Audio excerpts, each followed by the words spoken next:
We are back.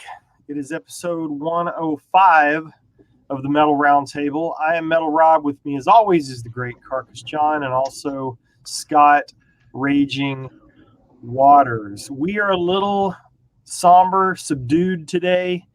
We're going to give you a lead in on the interview that you're going to see. So I'll just kick us off real quick, and then I'll let you guys chime in if you want to. So what's going to happen today is you're going to see the intro again in a few minutes. Then you're going to see the episode, the interview that I did with Eric back on August 6th. So what I want everybody to know is kind of how this went and why it's happening today. And there are several things that have converged here to make this happen. First of all, I owe a debt of gratitude to the great Hammer, Henry Vasquez, who we all know and love. He told me weeks and weeks and weeks ago that when the Obsessed and the Skull came to town, he wanted me to have all access, interview the bands, film some songs, get pictures and do all that stuff. And I did. So Carcass and I went to the show, and the funny part about why you don't see Carcass in the Eric Wagner interview is I roll into the venue and see Henry across the stage, walk over. He puts his arm around my shoulder, takes me back to the green room, which just happened to be Growl Records on the backside of Division Brewing. He walks me straight up to Eric, and he says, "Eric, this is Rob. He wants to interview you." And he turned around and walked out. So he drops me at the foot of this legend. And so literally I say to Eric, "It's very nice to meet you. Thank you for being willing to do this. But I need to get my shit together because I need to set some stuff up, and I needed to airdrop some things and blah, blah, blah, blah, blah." So Henry, in all his glory, just totally rolled me right in. Here he is, and walked out. So it was funny and awkward. And I don't know if he did it intentionally, but it was funny. And then the next thing I know, I'm sitting over there getting stuff set up, and Eric, being the kind, gentle guy that I've learned that he is from the outpouring of respect that people have had since the learning of his death, Eric comes over, brings me a chair, sets it up, brings himself a chair, sets it up. It's like, "Hey, man, do you care if we just sit here and talk?" And I brought chairs for us. And I'm just like, oh, my gosh, what a nice guy. So, of course, he was very disarming, put me right at ease, which I actually say in the video, I think. But we woke up to the shocking news yesterday, like everybody else did, that he had passed. And as I posted on Facebook, I sat here Sunday afternoon. No kidding. And as weird as this is not made up. I didn't set it up this way. I sat right over there in that chair with my feet up. I edited the interview to get ready for Monkey Butt to play. We didn't know if it was going to be today or next week or whenever, and listened to the new Skull record all the way through because I bought it at the show, and I'd listened to a little. But I played the Skull, edited and uploaded the interview, and got that off my plate, and then wake up Monday morning yesterday to the news of his passing. So we were absolutely shocked. Carcass, I am bummed that it worked out the way it did and that you were not, well, and co-pilot, but it wasn't anybody's fault. In typical Henry fashion, as you said, he is a high energy guy and is very overwhelming. Done. Yeah, stuff gets done, and I walked in and I said, "Where's Rob?" And in fact I had just texted you, and Henry said, "Forget about Rob. You've got 60 posters to sign." And so as I began to get the silver Sharpie working on the event poster that I had done, and of course even the venue had pitched in and named a beer after the Skull Obsessed IPA. And so I got my artwork on the can. I think you showed it and it's good to be back. It's good to be back, by the way. The irony of all this is because of some of those events, I got sick a couple of weeks ago. Yeah, there it is. It just sort of grew legs, which is typical of anything that touches Henry Vasquez. It seems to become, it starts off as an amoeba and it ends up as Godzilla in a short period of time. But because of those events, the irony is I got sick too, and had to pull out, and I was so sick that I couldn't do the show. And we do this because we love it. We do this because not because we're the smartest guys in the world, but because we're having fun. We have camaraderie. A lot of people dig it, so we just keep doing it. And like you, I was just I was struck by the stark finality of it all, and especially in lieu of the fact that what we had just witnessed from a musical standpoint was so overwhelmingly great and just crushing, and and the event itself was so well put together, and everybody had a great time, and then there's this. So but I gotta hand it to you. I think three would have been a crowd on the interview, and it's brilliant. And I think it's brilliant because not because you're the Dan Rather of heavy metal. I was nervous, but because Eric is just that type of person, and it was a perfect, as I mentioned to a friend, it was a perfect Eric moment, and I'm excited for people to see what a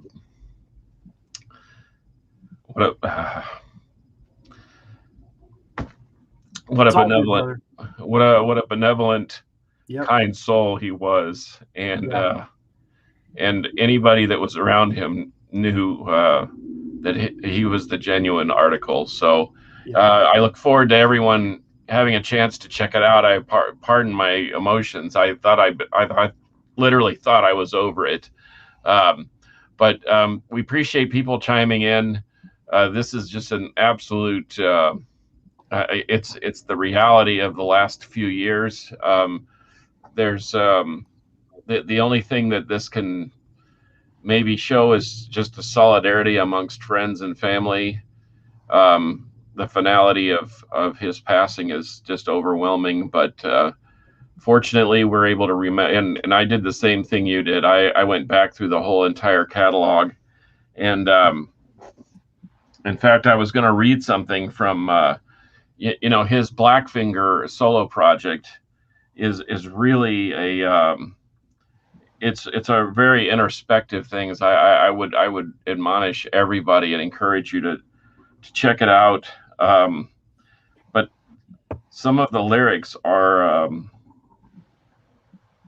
so touching that you get an idea for what a great person he was. And I would encourage everyone after the show, after they watch this great interview, to look up Blackfinger.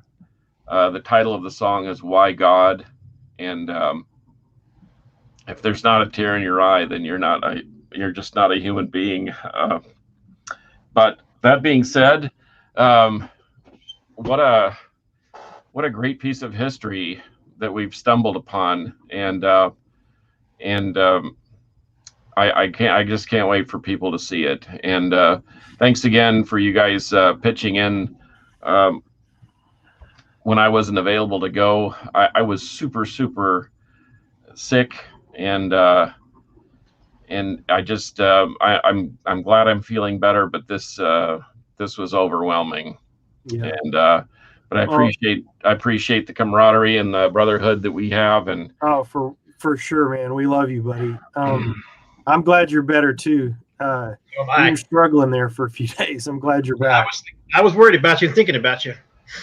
Yeah. Well, and I can, it's the difference between just people that and people that you're close to. But there's a big difference in that feeling that that people are there supporting you, and and once again, we're not talking religion or politics or whatever, but everybody has their own form of spiritual and emotional support, and you can feel the difference, and I do appreciate it. It doesn't go unnoticed, and cool.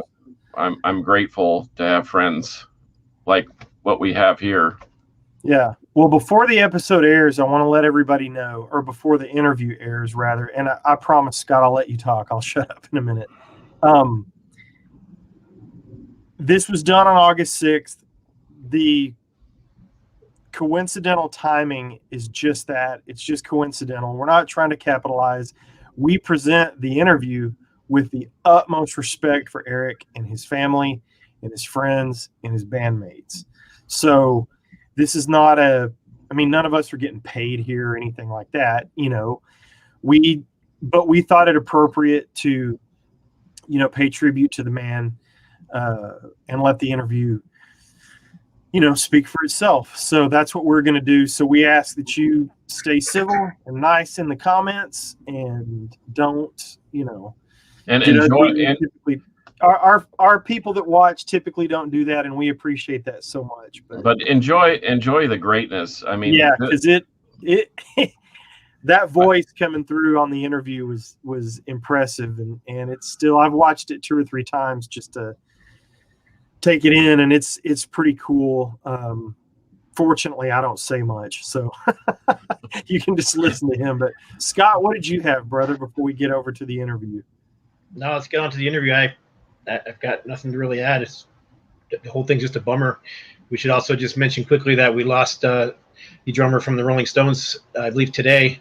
Charlie Watts passed away as well. So I don't. Doesn't really make a difference. We still lost him. And I noticed that Gary Ireton just also stated that Will Watts Knight from Wedding Party also passed away. I didn't know that. Hang tight to your people. They mean a lot. All right, Monkey Butt, are you ready to roll this interview? Appreciate you, everybody. Thanks. All right, thanks for doing this, and enjoy this. This is greatness. We'll see you again next week with a live episode, and then we've also got, after that, at some point, an interview that we taped with Wino at the same time, where Carcass and I both are there. So that's equally without further ado, Monkey Butt, here comes the interview for episode 105 with Eric Wagner.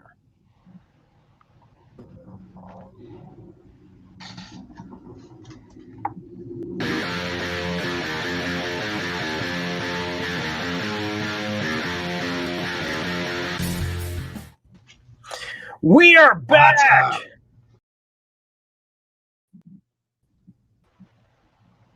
That was not it. Uh-oh. 1 second. I don't know why it played that one, because that's not the one I've gotten chosen. So it's on my end, I think. So, well, it wouldn't be us if everything was perfectly. It's definitely my end. Production value. Yeah, well, production just sucks right now. We're not live right now, right? Yeah, we are. Yeah, we are. Hi, guys. Oh, man. It even says the name.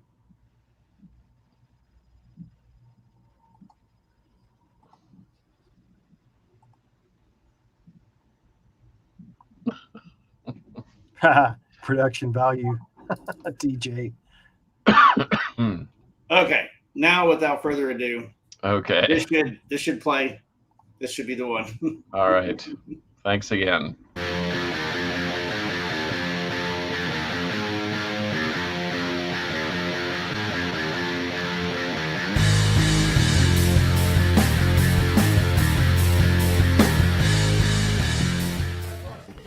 All right, we are back.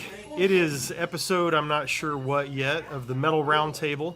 I am Metal Rob, and with me today is the great Eric Wagner from The Skull and Trouble. How are you today, brother? I'm good. Awesome. Thank you for doing this. I really, really appreciate it. So we obviously are sitting here with a legend. I'm a little nervous, forgive me. But how's the trip been so far, man? It's cool for the first time back. I mean, it was like trying to get used to it again. it was a little bit chaotic from going from like 0 to 100 in 60 seconds, you know. Right. So, but it's cool. People are coming out. People are ready to get on with their lives, it sounds like. Yeah. So that they don't want us to. Right. So the tour came together pretty quick, I guess. I have no idea. I mean, I was busy recording a record, so Ron called me and said, "Hey, man," because I knew about Psycho Vegas this month, and so I knew we had to do a couple shows just to warm up and stuff. So, but I didn't know it was going to be 3 weeks. I'm like, "Oh man, Ron, we haven't did it in a year and a half, like." Right, and here we are. Yeah. Cool. Well, so tell us about what happened for you guys during lockdown. I mean, I know so many guys it nearly broke bands. How did you guys come through all of this mess? Well, I don't know. It sucked, actually. I was working on a record, on a solo album. Okay. So even though that pandemic sucked and all that, I think, though, if it didn't happen, then I might not have been able to record that record. Right. Because we would have just kind of been getting together and writing a new Skull record. So because of that, I was free to do it. And I mean, we've been working on the Skull too, but so that's really what I did. I threw myself into that one. So, and I finished that day I left for rehearsals. It was for this tour. Awesome. Well, what can you tell us about the solo record? Well, it's cool. I mean, I kind of working on it for like 4 years, and Skull kept going out in tour and interrupting me, you know. I'm just joking, but it was true. Right. Well, what's cool about this thing is everybody who played on it has been involved in a project that I have been on. So, okay. I have, like, from Trouble, I have Ron did a couple of bass tracks. I grabbed Sean out of wherever he was in retirement, and Chuck Robinson, he was playing bass on Simple Mind Condition. The lead bass player, guys from Blackfinger. So even where I recorded it at, even the mastering, all of it was just people that I have worked with. Right. So it was kind of cool, nice big little happy family type thing. Yeah, that's It turned out great, and it was a lot of fun. So we can expect more in the vein of Trouble and the Skull, or is it a little bit of a departure? Or? I don't know. You know, it's just me, man. Right. Doing what you do. I don't try to write a certain way. It's just whatever comes out, comes out. I never go, I tried that once. Well, I'm going to write a song about sex, drugs, and rock and roll. And I had a piece of paper sitting there for 2 weeks, a blank one. I'm like, that's not me. Right. So I just do what I do, and I just write about what I see, what's going on, whatever, how I feel. How I feel is a good way to put it. Right. That's good. So, speaking of the Skull and the tour, you're out with the Obsessed. How long have you known those guys? I'm sure you go back with Wino forever. How do you know all those guys? Well, the cool thing, in 1985, when we were done with the Skull record, recording the Skull record, we went on a little tour, like to the East Coast, like to Pittsburgh, Cleveland, all that kind of stuff, and we didn't know anybody that like were into what we were doing. Right. Basically, we did get a Death Row bootleg, and that's how we found out about Victor and stuff. But okay. When we pulled into Baltimore, the place was packed, and we were kind of freaking out a little bit. The Obsessed and Asylum were backing us up, and that's when we kind of all met them guys, and whoever from that area. It was in bands too, so it was pretty cool actually. Oh, that's very cool. Wow. So how did you get started? We're going to kind of do a behind the music, if you will. So how did you get started with Trouble? For those that don't know the history, tell a little bit about the early days and how you got into all that. Well, Bruce and I were in a band in our hometown. Okay. And we were going to leave because of musical differences. Well, we were in the metal, and you know, that new wave of heavy metal albums and Priest and Sabbath and all. And the other guys were into other things like REO or whoever. And so it was fun for a little bit. And that's how Bruce and I hooked up. Okay. So I would have never met him if I didn't do that. Right. Know? So we just answered an ad in the Illinois Entertainer like one day, and Bruce and I went up. They needed a singer and a guitar player. So we went up there and checked it out, and that's who it was, Trouble. Oh, okay. They had the name already, and Rick and there was other bass player and drummer then, you know. So we just started doing that. So actually, then those guys left. We got Oli, and then Tim came along, and so we just rehearsed for 4 years, 4 nights a week. That's all. Okay. We didn't play a lot. We just had parties in our rehearsal room every Friday night. Right. And they were epic ones too. So that's when we played. Right. And that's how we got our following going, you know? Yeah. Because back in Chicago in those days, there was no scene where this kind of music could play. Right. So when we did back somebody up in one of the clubs, like a kind of a more commercial band, you know, Styx, all that. What was ever going on at that time? Right. I mean, we'd come out. I remember this one time we opened up with Fear No Evil, and the people's mouths dropped to the table like, "What the fuck is this shit?" You know, and we were laughing, man. So that's how it was back then, you know. Oh, that's awesome. Yeah, because it's heavy and dark compared to Styx and REO and all that was going on. Now, is this late 70s, early 80s? What time? 80s, early okay. 80s, yeah. Okay. So, I mean, we had, because of like I said, we opened up with Fear No Evil, but we had a lot of the material for the first 2 records that we were writing almost at the same time, kind of. Right. That's how much material we had before we signed with Metal Blade. And did those 2 records. Yeah, cool. So you go through, you have the career with Trouble, and you guys move on. What was the deal with what happened there? Had it run its course? Did you just want to do other things? How did that come Yeah, I out? wanted to do other things. I mean, I did it twice, so in '96. See, the thing about it sometimes is you kind of do this, and Manic was our kind of peak, and then it just starts going this way, Right. you know, and when you're down there, they start kicking you, and it's like, by then, we were kind of arguing a little bit, and I don't know, you know, and I was like, I'm running away, and I did. So I did my Live album and ran away from the music business Okay. for about 5 years, so until Dave Grohl called me. Right. So I don't know whether to blame him or thank him yet. I haven't decided. Until Dave Grohl called you. It seems like Dave Grohl calls a lot of people. So take me through that. Dave Grohl calls, and then... Well, it was with the Probot album, and at first I wasn't home. The first call, he left a message. I didn't even know if it was Dave that first message. It was just his people. Okay. And I'm like, stop. Yeah, right. So then a couple weeks later, I happened to be standing right by the phone, and I saw the same number. I'm like, okay, let's see who this is. And actually, then it was Dave. Okay. And he's like, dude, I want you to do a song on this. He told me about the album. And Right. I'm like, Great okay. record. I'm like, okay. It took me a minute. I didn't think I could do it again. It took me a couple of weeks even to listening to it and blank piece of paper and shit, you know. And that particular song actually was written for Ozzy. Okay. Ozzy's wife, whatever, what's her name? Sharon. Sharon. She asked certain people to write some music for, I believe it was around No More Tears. And so mine and King Diamond's song were the 2. Okay. They didn't take them, obviously. So it was a lot of fun. We were like one of the first bands to play live on the Headbangers Ball. Okay. That song. Okay. Now, I didn't know that. Yeah. So Wino, it was Headbangers Ball 2. So it was me and Wino and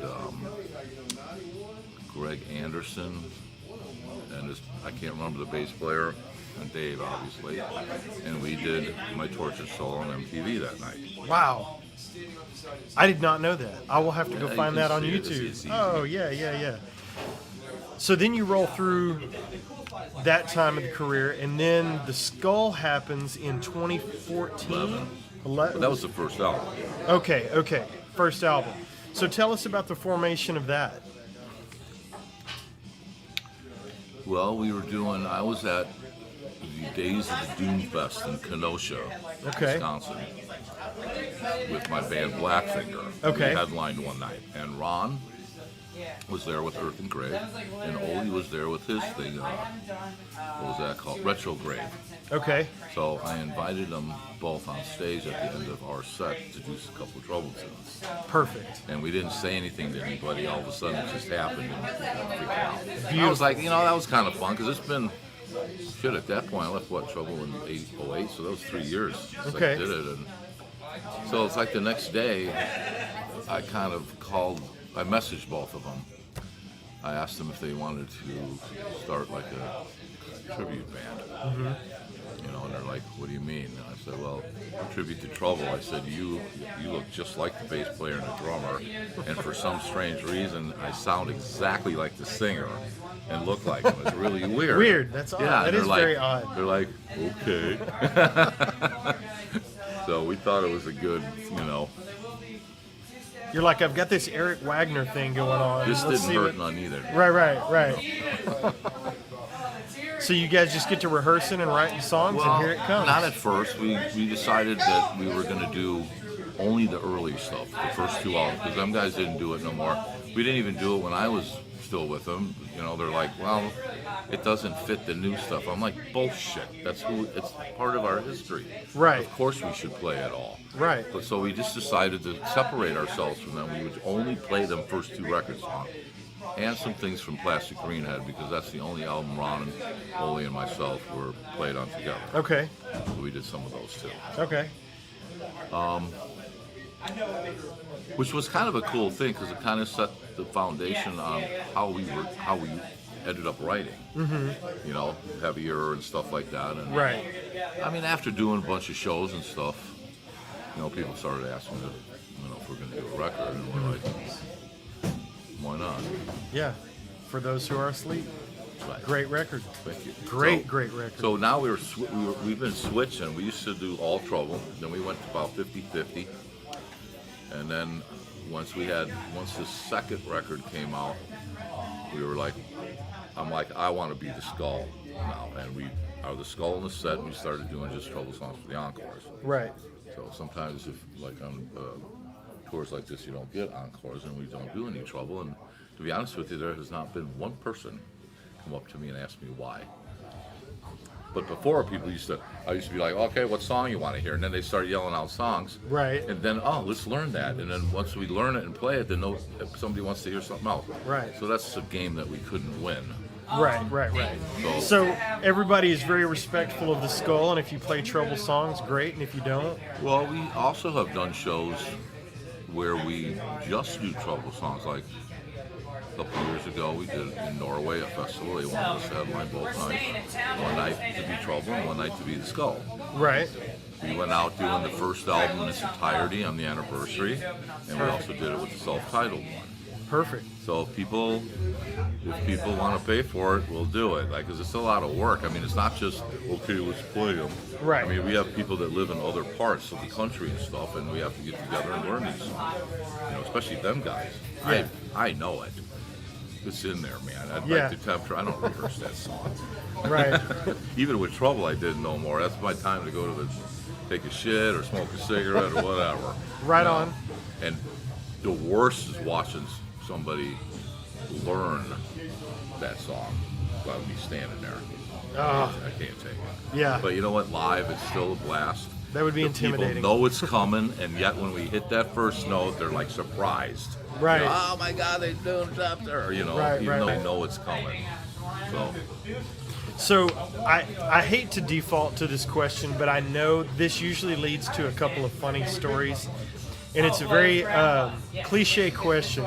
But in all the years of playing and touring, there have to be those Spinal Tap moments where some shit just went wrong. Have you got a couple of cool stories about? we still do.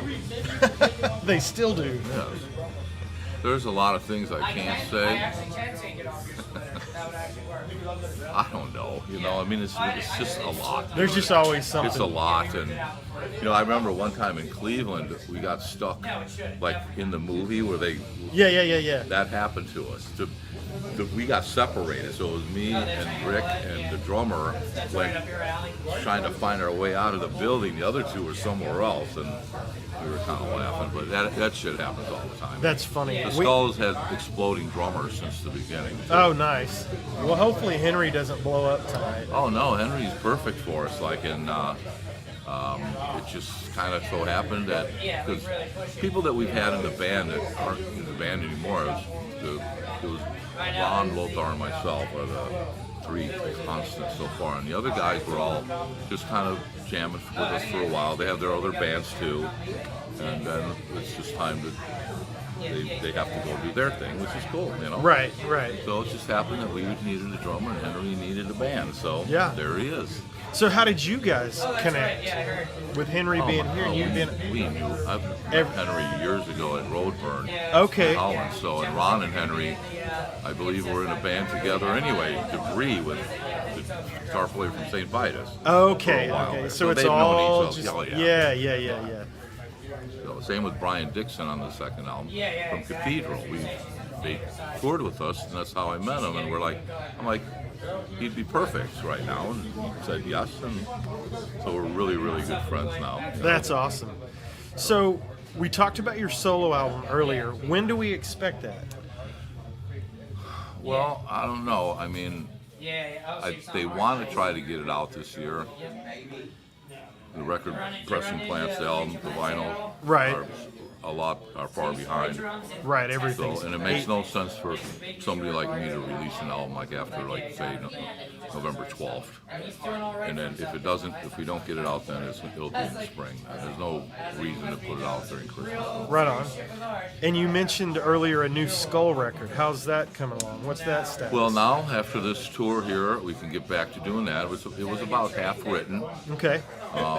And then I'm recording this album, and that you guys do find something to do. Right. You know, and Lothar has other bands too, and Ron and stuff, and so they're like cool. There was no hurry, Right.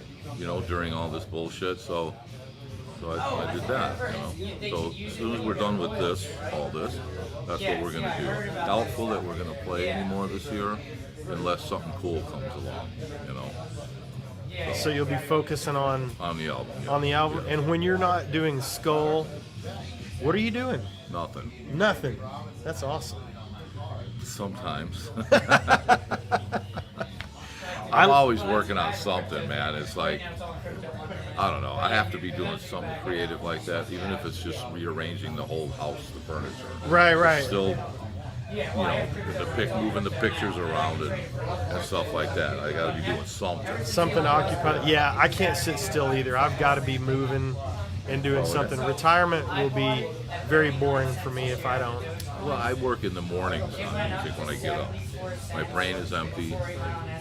There's no world yet. Right. Infiltrating. You know, coffee, a couple one hits, and I'm focused in on whatever I'm working on. Perfect. You know, and I take it to a point where when I hit the wall, I just walk away now. There's Right. no reason to force it. Right. So I'm curious about, I've heard people embrace the lyrical content from a religious standpoint, and I've heard them, embrace it from just kind of a doomy, dark standpoint. Where does that come from for you as a writer? Well, at first, with the first couple albums, I mean, that's just what was going on. Right. Like, everybody was singing about that stuff. I mean, Venom, Slayer, it was all about Lucifers and Satans and darkness. The difference with me was I always put a positive twist on it because, and you know what, I met all these guys and they weren't into that, and me, I couldn't write about something that I didn't think was true or believe in or whatever. Right. There was only one dude I ever met that actually was, and that was King Diamond. So, and that's it. And then Metal Blade made the stupid mistake of calling us white metal. Oh. You know, I told him too. I'm like, dude, why did you do that? It's like, let the people listen to the music and let them figure out what for themselves. I wasn't out to try to save anybody. No. But as soon as they put that label on us, half the people wouldn't listen to it because they thought it was a Christian band. Right. That's stupid. So it took me a long time to try to shake that, even though people still think that now. When I saw the interview, the headline once of an interview I did around 1990, Trouble, Christian rockers or drunken metalheads? I'm like, cool. And who cares either way? If you like it, you like it. You know, Catholic, and it's not that I am. I think religion is man-made. There's a difference between God and religion, in Right. my opinion. So I agree with I decided that. to be a little more spiritual, and like I said, I just write about I just write about me, like how I feel, and it just so happens that I'm not the only one that feels this way. No, You know what I mean? I agree. I think it's fantastic. I love the lyrical content, and I love the way it's presented. I think it's fantastic. And even if you are, a believer and you're into the Bible and religion, there's some dark stuff in there. That they don't teach, you mean? That's right. I know. Yeah. They want it to be all happy fun, but man, Well, there's a lot it's of not fun. It's scary like, shit in if there. you do this, you're going to hell. Turn or burn, Bullshit. baby. I don't think that's how he's like. Why? I thought he was all about like love and forgiveness and all this kind of Right. thing. Taking care of each other. So here you've made a mistake, and you're going to just go to hell, burn in hell for eternity. Right. Come on. Yeah. You know. That doesn't make sense to me either. Well, it's a power thing, I think. Yeah. Keep people in line. I agree. Well, I got to tell you, thank you so much for spending the time. Everyone out there watching, I hope you can't see how nervous I was. Eric did make me very much at ease. Thank you for that. I enjoyed the time, and I'm very much looking forward to the set. Not only will this be the first time I've seen Eric play, it'll be the first time I've seen Wino, and even though I've been friends with Henry for years, I've never seen Henry play. So I've heard that he beats the living shit out of the Dude, he's our drums. John Bonham. I cannot wait. So, Eric, safe travels on the rest of the tour. Thank you so much. I really appreciate the time. Cheers, man. Thank you.